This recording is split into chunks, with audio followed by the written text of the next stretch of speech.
जहांगीरपुरी तशद्दुद मामले में दिल्ली पुलिस की कार्रवाई जारी है। पुलिस ने इस केस में मजीद 2 मुलजिमीन को गिरफ्तार कर लिया है। इनकी शिनाख्त जाफर और बाबुद्दीन के तौर पर की गई है। हनुमान जयंती के मौके पर शोभा यात्रा के तशद्दुद फूट पड़ा था। इस मामले में हिरासत में लिए गए नाबालिग को जुवेनाइल जस्टिस कोर्ट ने जमानत दे दी है। दिल्ली का रुख करेंगे, हमारे साथ मौजूद हैं हमारे नुमाइंदे शंकर आनंद। शंकर, आपसे जानना चाहेंगे, जहांगीरपुरी तशद्दुद मामले में दिल्ली पुलिस की कार्रवाई लगातार जारी है। मजीद क्या कुछ इसमें निकलकर सामने आया है? क्या और जो गिरफ्तारियां हुई हैं उनके ताल्लुक से तफसीलात चाहेंगे?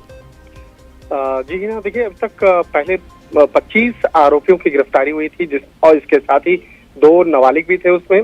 और उसके बाद इस मामले में कार्रवाई करते हुए दिल्ली पुलिस ने तफ्तीश के दौरान में 2 और आरोपियों को गिरफ्तार किया है, जिसमें कि आरोपियों का नाम है जफर और बदरुद्दीन। इन दोनों को गिरफ्तार करने के बाद आगे विस्तार से पूछताछ की जा रही है। और अभी भी दिल्ली पुलिस की क्राइम ब्रांच की टीम एक पश्चिम बंगाल में है, और पश्चिम बंगाल में लगातार 2 टीम जो है लगातार वहाँ पे काम कर रही है। वहाँ से कुछ और के आरोपियों को तलाश कर रही है, जिसे वहाँ पर गिरफ्तार करके उसके बाद दिल्ली लाया जाएगा। उसके बाद आगे की पूछताछ की जाएगी।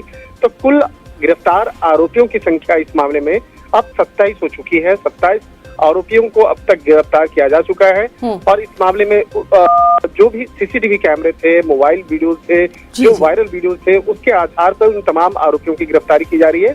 और इसके साथ ही अब तक जो गिरफ्तारी हुई है उन आरोपियों से भी बाकायदा उसका बयान लिया जा रहा है, उससे पूछताछ की जा रही है। और उसी के आधार पर तमाम दूसरे जो अन्य आरोपी हैं उसको तलाशा जा रहा है, और उसी के क्रम में जफर और बदरुद्दीन को गिरफ्तार किया गया है। जी शंकर, तो लगातार इस अहम मामले पर कार्रवाई जारी है। बहुत बहुत शुक्रिया आपका तमाम तर तफसीलात के लिए।